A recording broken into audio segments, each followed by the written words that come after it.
You know those tiny, almost invisible stamps on your favorite ring or necklace? Ever wonder what they actually mean? Well, today, we're basically pulling out the magnifying glass and figuring it out. Let's dive into how to read jewelry hallmarks, those little marks that are your absolute guarantee that what you have is the real deal. Because let's be honest, jewelry is so much more than just a pretty accessory, right? It's that heirloom from your grandmother, it's a wedding ring, it's that special gift from a milestone birthday. Every single piece tells a story. It's a memory you can actually hold in your hand, forged in metal. And because it's so meaningful, when you invest in something like that, for yourself or for someone you love, you absolutely deserve to know it's real. You need that certainty that what you're holding is pure, authentic, and totally worthy of the story it represents. So, how do you get that certainty? Well, for centuries, the answer has been the hallmark. Seriously, you can think of it like a promise etched right into the metal. It was created for one simple reason, really, to protect you, the buyer. It's like the ultimate shield against fakes and impurities, telling you loud and clear that what you've got is genuine. And a hallmark isn't just some random stamp a jeweler puts on there. Oh no, it's an official certification. It means an independent, government-approved group has actually tested the metal and verified how pure it is. In India, for example, that's the Bureau of Indian Standards, or BIS. But most countries have a similar setup, and that little stamp becomes your universal guarantee of quality. Okay, let's start with the big one, gold. Those tiny little engravings, they tell a whole story about where your jewelry came from and how pure it is. And trust me, understanding them is way simpler than you might think. Let's break down the 4 key things that make a simple stamp a real certificate of authenticity. So if you look at any recently hallmarked gold in India, you're going to find these 4 key marks. First, you've got the BIS logo. It's this tiny little triangle that basically says, yep, this has been certified. Then you'll see a number. That's its purity, and we'll get to what that means in just a sec.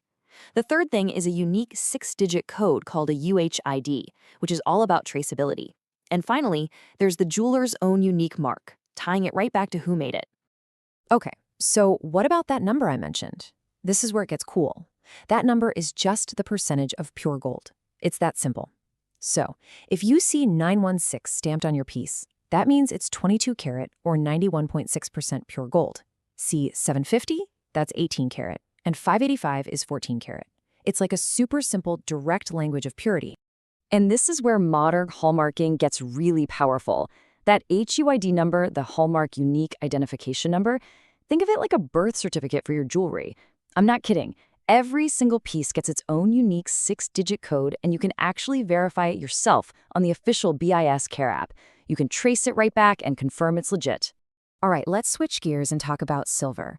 Just like gold, silver has its own signature, a system of marks that guarantees its quality. Now, the specific symbols can change depending on what country you're in, but the main idea, verifying purity, is exactly the same. For silver, the most important mark you want to find is that purity number. Usually it's 925. That means sterling silver, which is 92.5% pure silver. Along with that, you'll probably see the maker's own unique stamp, and maybe a symbol for the official office that tested it. And get this, some systems, like in the UK, even add a letter that tells you the exact year it was hallmarked. How cool is that? Okay, this is super, super important.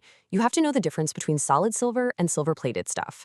If you see little marks like EP or EPNS, that's a red flag. It stands for electroplated. It means it's just a super thin layer of silver over some cheap base metal, so it has almost no real value. A real sterling silver piece will always have its purity marked like 925.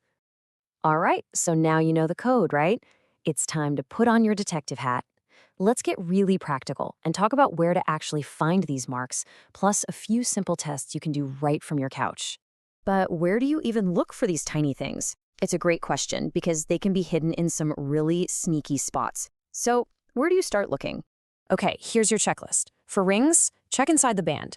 Necklaces and bracelets, look at the clasp or maybe a tiny little tag right next to it.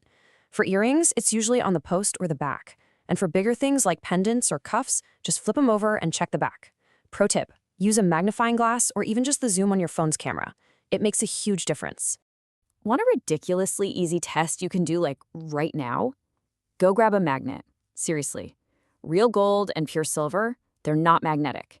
So if you hold a magnet up to your jewelry and it sticks, that is a major red flag. It probably means there's another metal under there. Just a quick note, sometimes the little springs inside a clasp can be magnetic, so make sure you test the main part of the piece. And besides the magnet test, you really have to trust your gut. I mean, the biggest red flag of all, no hallmark at all. If there's nothing there, that's a problem. Especially on newer gold pieces, if that unique ID code is missing, that's a huge warning.